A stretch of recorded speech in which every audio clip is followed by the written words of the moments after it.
আমার মুসলমান ভাইরা, আল্লাহ তাআলার দরবারে বংশের কোনো পরিচয় নাই, টাকার কোনো পরিচয় নাই, সুন্দরের কোনো পরিচয় নাই। যার আমল ভালো আল্লাহর কাছে সবচেয়ে বেশি প্রিয়, আর আমল যত খারাপ আল্লাহর কাছে সবচেয়ে নিকৃষ্ট।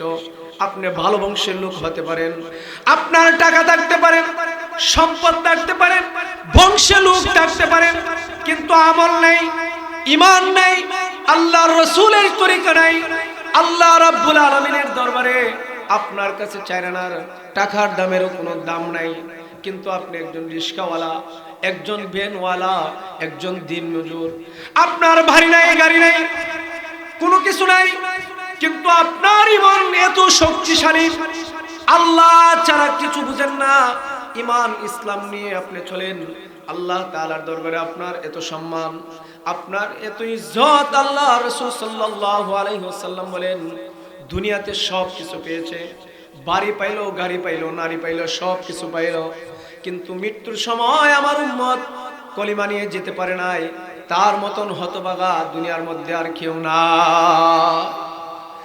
আর আমার এমন উম্মত আছে দুনিয়াতে বাড়ি নাই, গাড়ি নাই, কোনো কিছু নাই, রাস্তার ফকির, কিন্তু তার আমল ভালো, তার ঈমান ভালো, তার স্বভাব চরিত্র ভালো, কিন্তু মৃত্যুর সময় সে কালিমা নিয়ে দুনিয়া থেকে বিদায় নিছে, তার মতন সৌভাগ্যবান দুনিয়াতে আর কেউ না। এজন্য মুসলমান ভাইরা আমার, আল্লাহ রাব্বুল আলামিন সাহাবায়ে কেরামের কাছ থেকে এমন ভাবে ইনারের ঈমানের পরীক্ষা নিয়েছেন। আপনারা অনেক ঘটনা জানেন।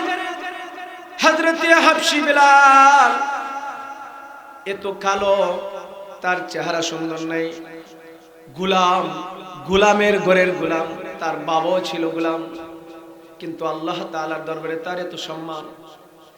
হযরত বিলাল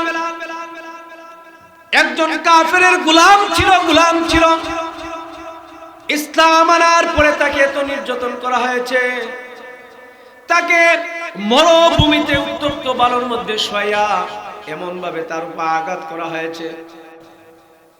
আসলে আপনাদের সামনে যিনি সারা বাংলাদেশে বয়ান করেন, আপনাদের ব্রাহ্মণবাড়িয়ার কৃতি সন্তান,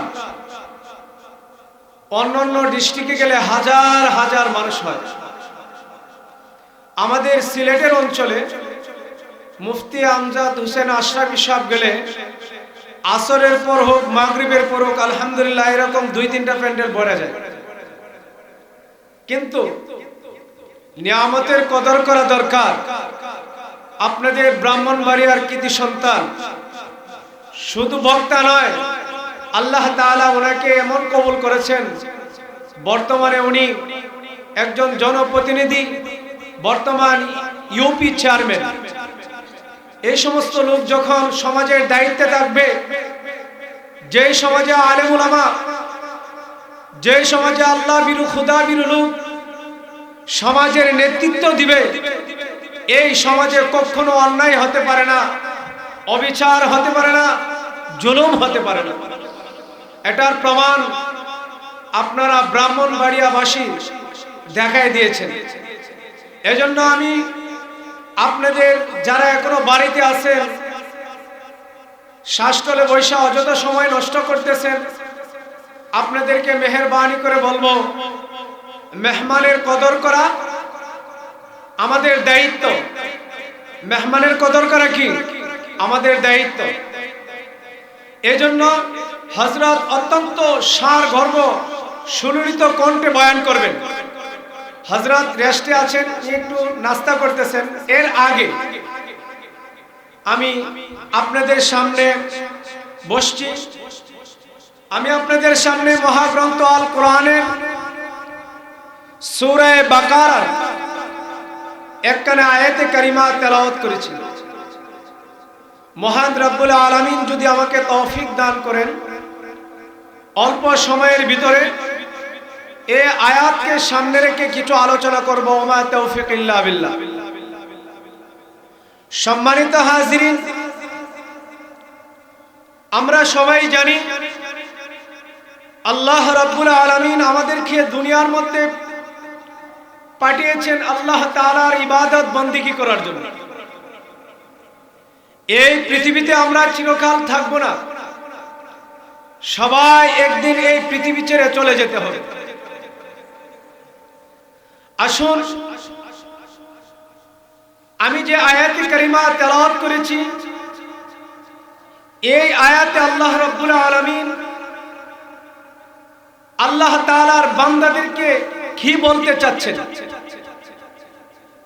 আসুন আয়াতের সরল মাখা তরজমা আগে করি। আল্লাহ রাব্বুল আলামিন বলতেছেন, ওয়ালানাবলুওয়ান্নাকুম বিশাইইন, হে আমার বান্দা বান্দিরা, হে পৃথিবীর মানুষেরা, হে আমার মুমিন বান্দা বান্দিরা, আমি আল্লাহ তাআলা তোমাদেরকে পরীক্ষা করব। আমি আল্লাহ তাআলা কি করব? পরীক্ষা করব। এই আয়াতের মধ্যে আল্লাহ তাআলা কয়েকটি বিষয় উল্লেখ করেছেন। কোন কোন বিষয় আল্লাহ তাআলা পরীক্ষা করবেন? আল্লাহ তাআলা বলতেছেন মিনাল খাউফ, এক নম্বর হলো বান্দা তোমাকে আমি আল্লাহ তাআলা ভয় দিয়ে পরীক্ষা করব। দুই নম্বর হলো ওয়াল জু, ক্ষুধা দিয়া উপবাস রেখে আমি আল্লাহ তাআলা তোমাদেরকে পরীক্ষা করব। ওয়াল আমওয়াল, তোমার মাল দিয়ে আমি আল্লাহ তাআলা তোমাকে পরীক্ষা করব। ওয়াল আনফুস, আমি আল্লাহ তাআলা তোমার জান দিয়ে পরীক্ষা করব। সামারাত, শেষে বলতেছেন সামারাত, আমি আল্লাহ তাআলা তোমার ফসলাদি দিয়ে আমি আল্লাহ তাআলা তোমাকে পরীক্ষা করব। এরপরে আল্লাহ বলতেছেন ওয়াবাশশিরিল মুমিনিন, যারা পরীক্ষার মধ্যে ফাঁস করবে, যারা পরীক্ষার মধ্যে সফল হবে, তাদের জন্য রয়েছে সুসংবাদ। সুবহানাল্লাহ। তাহলে আসুন বুঝি, আল্লাহ রাব্বুল আলামিন যে বলছেন তোমাদেরকে আমি আল্লাহ পরীক্ষা করবই, পরীক্ষা ছাড়া কোনো কিছু যাচাই বাছাই হয় না।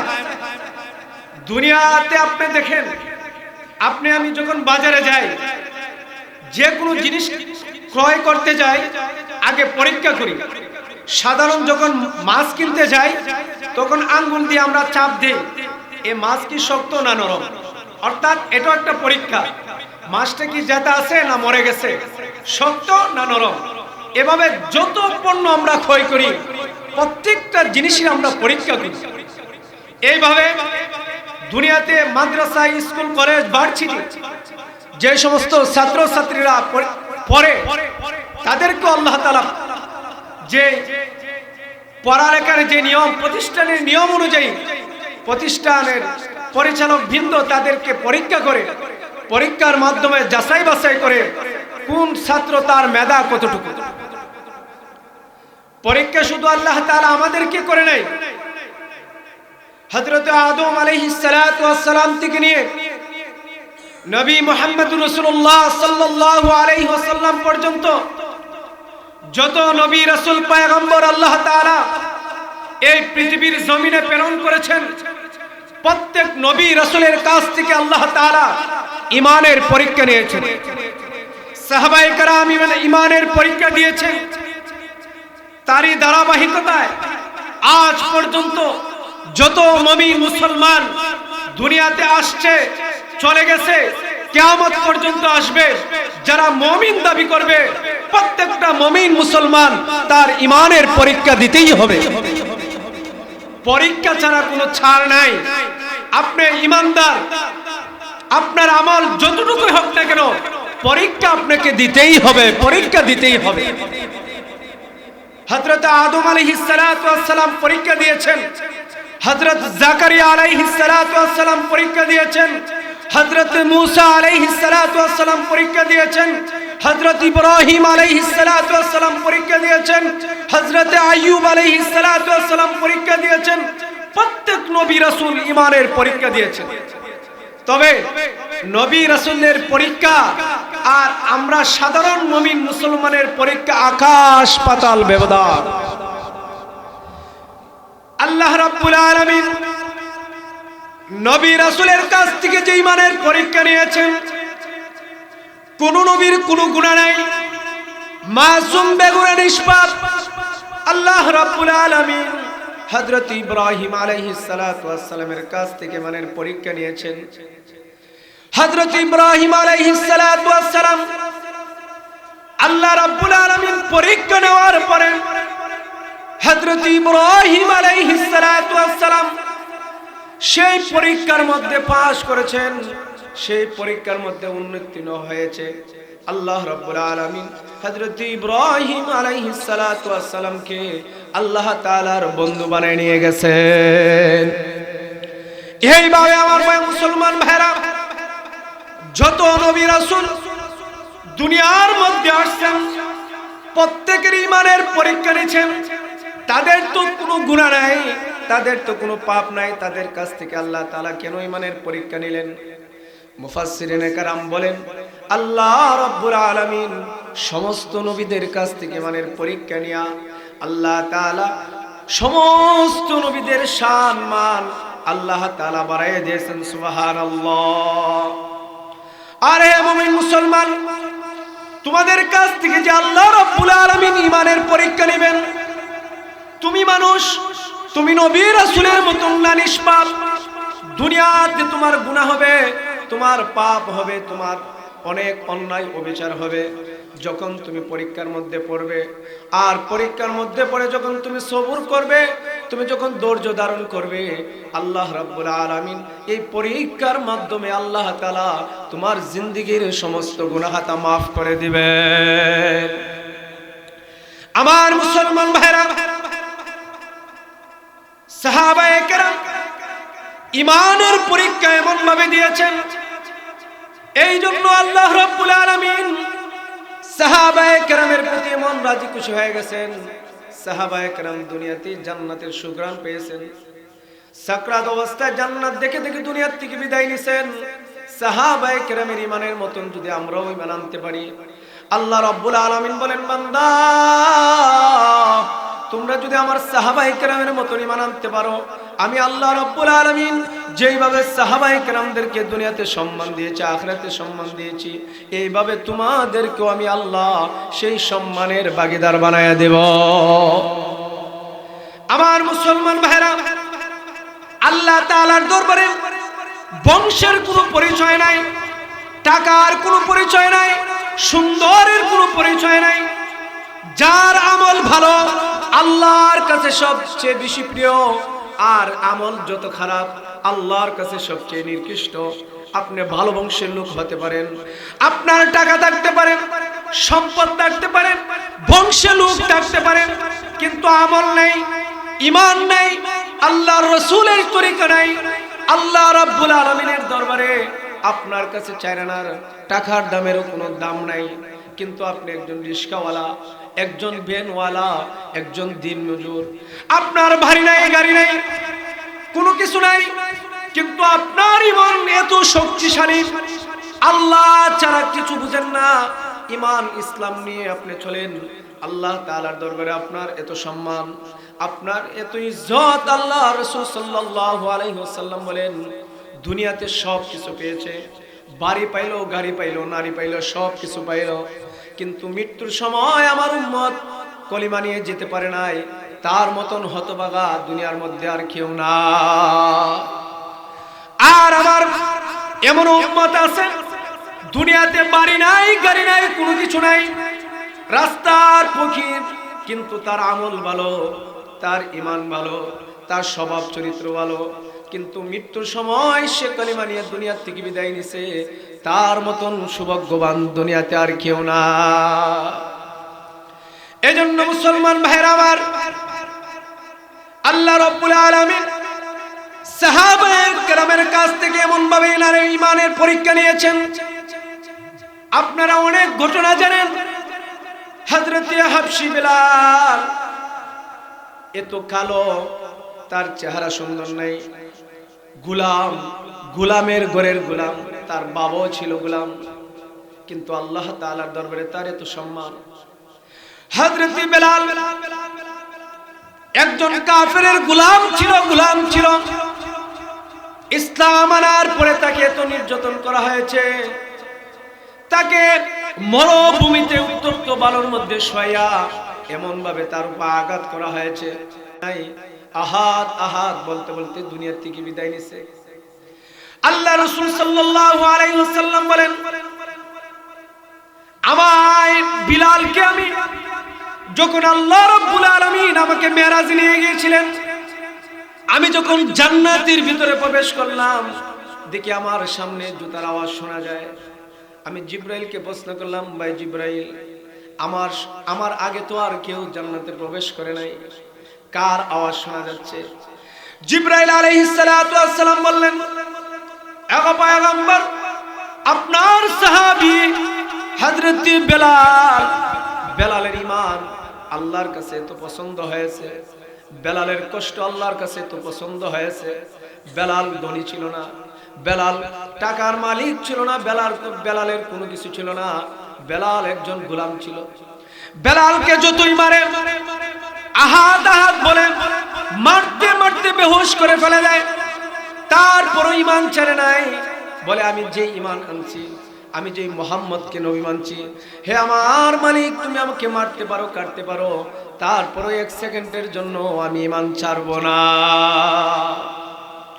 এজন্য আল্লাহ রাব্বুল আলামিন বলেন, ওয়ালা নাবলুওয়ান্নাকুম বিশাইইন মিনাল খাউফ, হে আমার বান্দা, আমি দুনিয়াতে তোমাকে ভয়ের মাধ্যমে পরীক্ষা করব।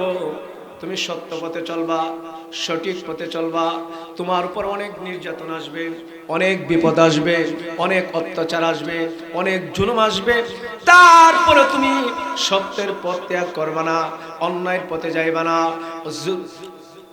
পাপাচারের পথে যাইবা না, তুমি আমি আল্লাহর উপর ভরসা করবা। এইভাবে আমি আল্লাহ রাব্বুল আলামিন তোমার ঈমানের পরীক্ষা করব। ভয়ের মাধ্যমে আল্লাহ ঈমানের পরীক্ষা করব। আল্লাহ দেখবেন সে কি মাখলুককে ভয় করে না, আমি আল্লাহকে ভয় করি। সাহাবায়ে কেরাম জীবন দিছেন, তারপর ঈমান দিছেন, তাদের কাছে ঈমানের এত দাম ছিল। আর আমাদের কাছে ঈমানের দাম, আমরা এমন মুসলমান, একটা চার দ্বারা আমাদের ঈমান বিক্রি করে দেয়, এরকম আছে না? এই জন্য আল্লাহ রাব্বুল আলামিন জান্নাতে দিবেন, বান্দা তোমার ঈমানের পরীক্ষা নেওয়ার পরে তুমি যদি দেখি জান্নাতের উপযুক্ত, তাহলে আমি আল্লাহ তাআলা তোমাকে জান্নাত দান করবে। সুবহানাল্লাহ।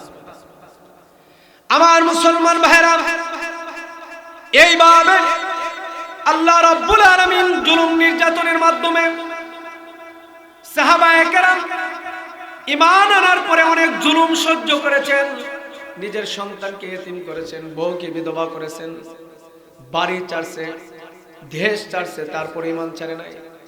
সাহাবায়ে কেরামের ঈমান আল্লাহ তাআলার দরবারে এমন গ্রহণযোগ্য হয়েছে, আল্লাহ তাআলা সমস্ত অধিকাংশ সাহাবায়ে কেরামদেরকে দুনিয়াতে জান্নাতের সার্টিফিকেট দান করছে।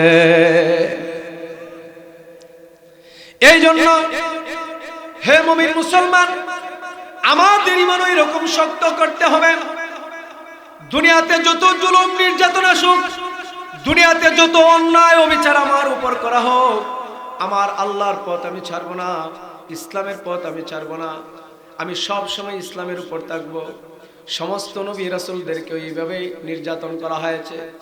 হযরত জাকারিয়া আলাইহিস সালাতু ওয়াস সালাম কোরআনের দাওয়াত দেওয়ার কারণে, ওনার ধর্মের দাওয়াত দেওয়ার কারণে, ওনার দ্বীনের দাওয়াত দেওয়ার কারণে হযরত জাকারিয়া আলাইহিস সালাতু ওয়াস সালামকে একজন পয়গম্বর, ওনার উম্মতেরা ওনাকে শেষ পর্যন্ত করাত দিয়ে কাইটা দিছে।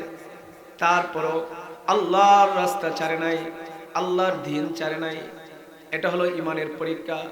আমরা তো এরকম ঈমানের পরীক্ষার মধ্যেও পড়ি নাই। হে মুমিন, যদি জান্নাত যেতে চাও, আল্লাহর কাছে তোমার সম্মান বাড়াইতে চাও, দুনিয়াতে যে যত পরীক্ষার সম্মুখীন হয়েছে তার সম্মান দুনিয়াতেও বাড়ছে, আখিরাতেও বাড়ছে। আল্লাহর পয়গম্বর হযরত আইয়ুব আলাইহিস সালাতু ওয়াস সালাম, নাম সবাই শুনছেন নি? হযরত আইয়ুব আল্লাহর একজন পয়গম্বর ছিল। হযরত আইয়ুব, আল্লাহ রাব্বুল আলামিন হযরত আইয়ুব আলাইহিস সালাতু ওয়াস সালামকে এত সম্পদ দান করেছিলেন, এত লোক দান করেছিলেন, এত নবুয়ত দান করেছিলেন, সব কিছু দান করছে। টাকার অভাব নাই, পয়সার অভাব নাই, বাগানের অভাব নাই, ছেলে সন্তানের অভাব নাই, সব কিছু আল্লাহ তাআলা আইয়ুব আলাইহিস সালাতু ওয়াস সালামকে দান করছে। তারপর আইয়ুব আলাইহিস সালাতু ওয়াস সালাম এত সুখে থাকার পরেও আল্লাহকে বলে নাই, উঠতে বইতে ঘুমাইতে 24 ঘন্টা আল্লাহ আল্লাহ বলে আল্লাহর শুকরিয়া আদায় করে, আল্লাহ তাআলার শুকরিয়া আদায় করে। আমরা তো অনেক মানুষ বিপদে পড়লে আল্লাহরে ডাকি, আবার যখন বিপদ চলে যায় তারপর আল্লাহরে ভুলা যায়, এরকম আছে না? যখন বিপদে পড়ে আল্লাহ তুমি বাঁচাও বাঁচাও, আল্লাহ ও আল্লাহ তুমি বাঁচাও বাঁচাও বাঁচাও, যখন বিপদটা গেছে আল্লাহ আবার যেই আমার মুসলমান ভাইরা, আমরা একজন বন্ধু, বন্ধু বলতে এটা বিপরীত বলতেছি, আমরা একজন শত্রু চতুর্দিক দিয়ে সব সময় থাকে, তার নাম আপনারা চিনেন? নামটা বলতে পারবেন? মিস্টার ইবলিস। কিদা? ইবলিস। চতুর্দিক দিয়ে এখনো আপনার গ্রামের আশেপাশে আছে, বলতেছে যাইস না, একটু পরে যা, প্রধান অতিথি আসতেছে, এরপরে এখন খাওয়া দাওয়া করে, একটা সিগারেট টান, চা খা, এরপরে শরীরটা কি হইলে যাইবে না। আরে প্রধান অতিথি এখন উঠে না, এরপরে আমজাদ হোসেন আশরাফি সাহেব আসবে, শয়তানে ধোঁকা দিতেছে। কিন্তু এইভাবে ধোঁকা কিয়ামত পর্যন্ত দিতেই থাকবে। হযরত আইয়ুব আলাইহিস সালাতু ওয়াস সালাম খুব গভীর মনোযোগ দিয়ে শুনবেন মুসলমান ভাইয়েরা আমার, একজন পয়গম্বরকে আল্লাহ রাব্বুল আলামিন কেমন ঈমানের পরীক্ষা নিয়েছেন। হযরত আইয়ুব আলাইহিস সালাতু ওয়াস সালাম জলিলুল কদর একজন পয়গম্বর ছিলেন, পয়গম্বর।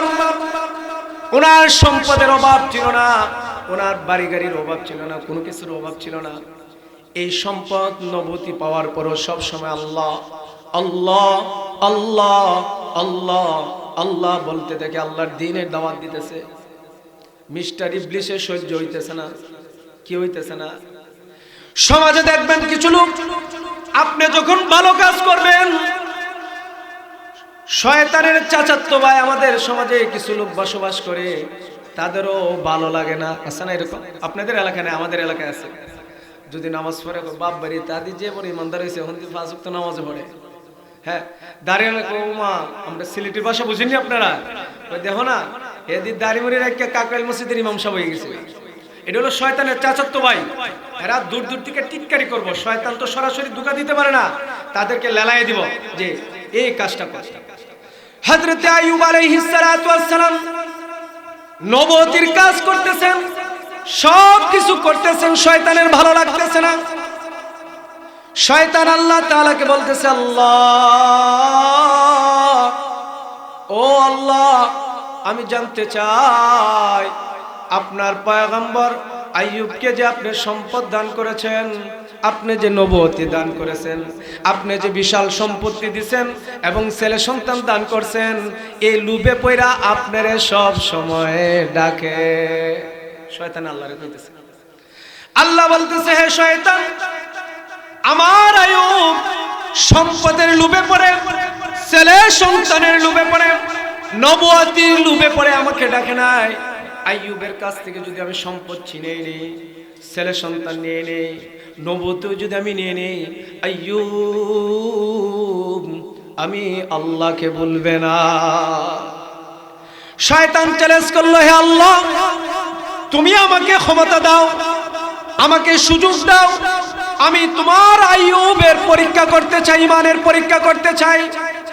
সে কি আসলে তোমাকে ভালোবাসে, না সম্পদের আশায় তোমাকে ভালোবাসে, নবুয়তির আশায় ভালোবাসে? আল্লাহ বললেন, হে শয়তান, যা যা, আমি আল্লাহ তাআলা তোকে হুকুম দিলাম, তোকে ক্ষমতা দিয়ে দিলাম, তুই যা আমার আইয়ুবকে তুই গিয়ে পরীক্ষা কর। আইয়ুব আলাইহিস সালাতু ওয়াস সালামের কাছে সংক্ষেপে বলতেছি, সময় স্বল্প। আইয়ুব আলাইহিস সালাতু ওয়াস সালামের কাছে শয়তান জুব্বা পরিধান করে, পাগড়ি মাথায় দিয়ে গিয়া বলতেছে, হুজুর, আমি আপনার কাছে মুরিদ হইতাম চাই, আপনার খেদমতে কয়েকদিন থাকতাম চাই। দেখছেন নি কি বান ধরছে? হ্যাঁ, আল্লাহর পয়গম্বর ও মুসলমান, তোমার আমার জ্ঞান যেমন আল্লাহর পয়গম্বরের জ্ঞান এরকম না। আল্লাহ যাদেরকে নবী বানাইছেন তাদেরকে বুঝাই নবী বানাইছেন। আল্লাহর পয়গম্বর হযরত আইয়ুব আলাইহিস সালাতু ওয়াস সালাম বুঝতে পেরেছেন সে তো আসল মুরিদ না, সে তো মিস্টার ইবলিস। আইয়ুব আলাইহিস সালাম বললেন, না না, তোকে মুরিদ করা যাবে না, তোর শরীর থেকে দুর্গন্ধ হচ্ছে, দুর্গন্ধ আছে। শয়তান ফেল পারে নাই। এখন কি করলো? সমাজে আইসা গুজব ছড়ানো আরম্ভ করলো। হে বিলকেন্দের মুসলমানরা, হে ব্রাহ্মণবাড়িয়ার মুসলমানরা, আইসা এলাকাতে বলতেছে, জানুনি খবর, তোমরা যে বাপ দাদার ধর্ম তোমরা পালন করতেছ, তোমরা যে মূর্তির পূজা করতেছ, তোমার বাপে হয়ে গেছে, তা তোমার ফর দাদায় হয়ে গেছে, এর আগের জন্য হয়ে গেছে, আগের জন্য হয়ে গেছে। এত বড় সাহস! আইয়ুব তোমাদের বাপ দাদার ধর্মের বিরুদ্ধে কথা বলে, মূর্তির বিরুদ্ধে কথা বলে। এই কথা বলে আইয়ুব আলাইহিস সালাতু ওয়াস সালামের বিপক্ষে কিছু লোক কেফায়ে দিল।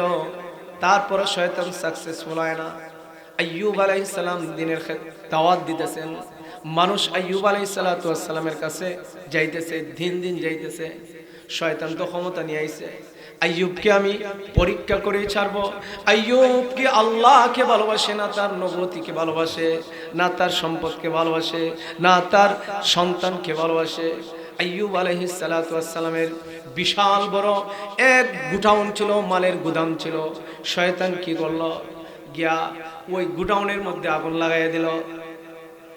গুডাউনের মধ্যে আগুন লাগানোর পরে হযরত আইয়ুব আলাইহিস সালাতু ওয়াস সালামের লক্ষ লক্ষ কোটি কোটি টাকার সম্পদ এই গুডাউনের মধ্যে মজুদ ছিল।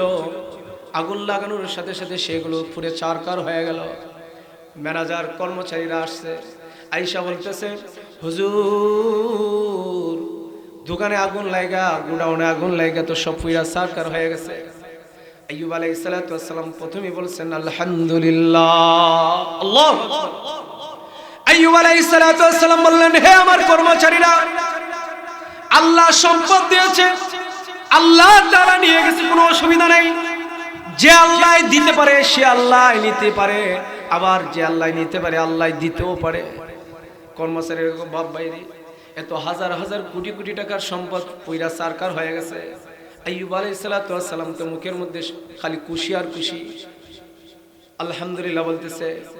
এরপরে দেখা যায় গুডাউন পুরার পরেও দেখা যায় শয়তান আইয়ুব আলাইহিস সালাতু ওয়াস সালাম সব সময় আল্লাহ আল্লাহ আল্লাহ আল্লাহ আল্লাহ আল্লাহ বলতেছে।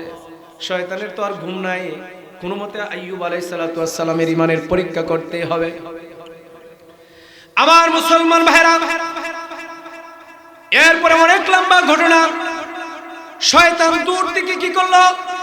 আইয়ুব আলাইহিস সালাতু ওয়াস সালামের বিশাল বড় বড় বাগান ছিল, ওই বাগানের মধ্যে নানান ধরনের ফলের গাছ ছিল। শয়তান দূর থেকে একটা ফু মেরে দিছে। আল্লাহ তো ক্ষমতা দিছে, হের ক্ষমতা না।